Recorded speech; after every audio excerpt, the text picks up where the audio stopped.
Hi friends, C S ಗೌಡ್ರು ಚಾನಲ್ಗೆ ಸ್ವಾಗತ. ಈ ದಿನ ಸಿಂಪಲ್ಲಾಗೆ ನ್ಯಾಚುರಲ್ಲಾಗೆ ಪಾಲಕ್ ಡ್ರೈ ಗೋಬಿ ಹೇಗೆ ಮಾಡೋದು ಅಂತ ಹೇಳ್ಕೊಡ್ತೇನೆ. ಈ ಗೋಬಿಗೆ ಬೇಕಾಗಿರೋ ಇಂಗ್ರೀಡಿಯೆಂಟ್ಸ್ಗಳನ್ನ ನೋಡೋಣ.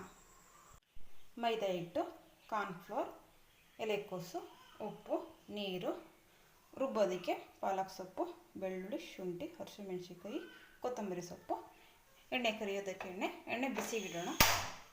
ಈಗ ಇದನ್ನು ರುಬ್ಕೊಳ್ಳೋಣ. ಕೊತ್ತಂಬರಿ ಸೊಪ್ಪು, ಹಸಿಮೆಣಸಿನ್ಕಾಯಿ, ಖಾರ ನೋಡ್ಕೊಂಡು ಎಷ್ಟು ಬೇಕಷ್ಟು ಹಾಕ್ಕೊಳ್ಳಿ, ಬೆಳ್ಳುಳ್ಳಿ, ಶುಂಠಿ ರುಬ್ಕೊಂಡಿದ್ದೀವಿ. ಈಗ ಇದನ್ನು ಕಲಿಸ್ಕೊಳ್ಳೋಣ. ಗೋಬಿಗೆ ಎಷ್ಟು ಬೇಕು ನೋಡ್ಕೊಂಡು ಹಾಕ್ಕೊಳ್ಳಿ. ಕಾರ್ನ್ಫ್ಲೋರ್,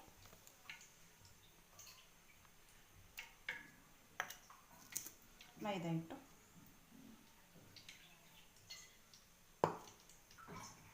ಉಪ್ಪು, ಇದನ್ನು ಮಿಕ್ಸ್ ಮಾಡಿ ಕಲಿಸ್ಕೊಳ್ಳೋಣ. ಕಲಿಸ್ಕೊಂಡಿದ್ದೀವಿ ಪಾಲಕ್ ಗೋಬಿಗೆ. ಈಗ ಎಣ್ಣೆಲ್ಲ ಕರಿಯೋಣ. ಎಣ್ಣೆ ಬಿಸಿ ಆಗಿದೆ, ನೋಡೋಣ, ಚೆಕ್ ಮಾಡ್ಕೊಳ್ಳೋಣ. ಬಿಸಿಯಾಗಿದೆ, ಎಣ್ಣೆ ಕಾದಿದೆ. ಈಗ ಹಾಕ್ಕೊಳ್ಳೋಣ.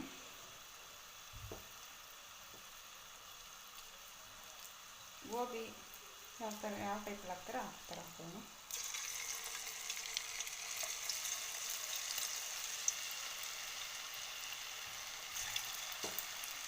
ನಿಮ್ಗೆ ಯಾವ ಶೇಪ್ ಬೇಕೋ ಆ ಶೇಪ್ ಹಾಕ್ಕೊಂಡ್ರೆ ಸಾಕು.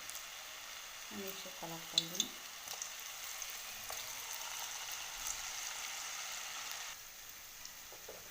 ಬೇಯ್ತಾ ಇದೆ, ಇನ್ನೊಂದು ಸ್ವಲ್ಪ ಬೇಯಬೇಕು. ಇನ್ನೊಂದು ಸ್ವಲ್ಪ ಬೇಯಿಸ್ಕೊಳ್ಳೋಣ. ಗೋಲ್ಡನ್ ಕಲರ್ ಬರಬೇಕು, ಅಷ್ಟೊಂದೆಲ್ಲ, ಸ್ವಲ್ಪ ಗ್ರೀನ್ ಕಲರ್ ಇರಬೇಕು. ನಿಧಾನ ಬೇಯೋದಿದು. ಬೇಯ್ತಾ ಇದೆ. ನ್ಯಾಚುರಲ್ ಕಲರು, ಡ್ರೈ ಗೋಬಿ, ಯಾವುದೇ ಫುಡ್ ಕಲರ್ ಹಾಕಿಲ್ಲ. ಸೌಂಡ್ ಬರುತ್ತೆ ಇದು ಈ ಥರ ಅಂದರೆ, ಸೌಂಡ್ ಬರ್ತಾ ಇದೆ ಅಷ್ಟೊಂದು.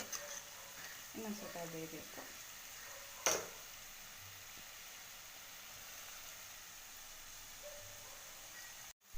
ಬೇಯ್ತಾ ಇದೆ. ಈ ಡ್ರೈ ಗೋಬಿ ತುಂಬ ಚೆನ್ನಾಗಿರುತ್ತೆ, ಟೇಸ್ಟಿಯಾಗಿರುತ್ತೆ. ಗರಿಗರಿಯಾಗಿ ಡ್ರೈ ಗೋಬಿನೂ ಈ ಥರ ಇರುತ್ತಾ ಅನಿಸುತ್ತೆ. ತುಂಬಾ ಟೇಸ್ಟಾಗಿರುತ್ತೆ. ಒಂದ್ಸಲ ಟ್ರೈ ಮಾಡಿ. ಈ ರೆಸಿಪಿ ನಿಮಗೆ ಇಷ್ಟ ಆದರೆ ಲೈಕ್ ಮಾಡಿ, ಶೇರ್ ಮಾಡಿ, ಸಬ್ಸ್ಕ್ರೈಬ್ ಮಾಡಿ, ಪಕ್ಕದಲ್ಲಿರುವ ಬೆಲ್ ಬಟನನ್ನು ಪ್ರೆಸ್ ಮಾಡಿ. Thank you friends.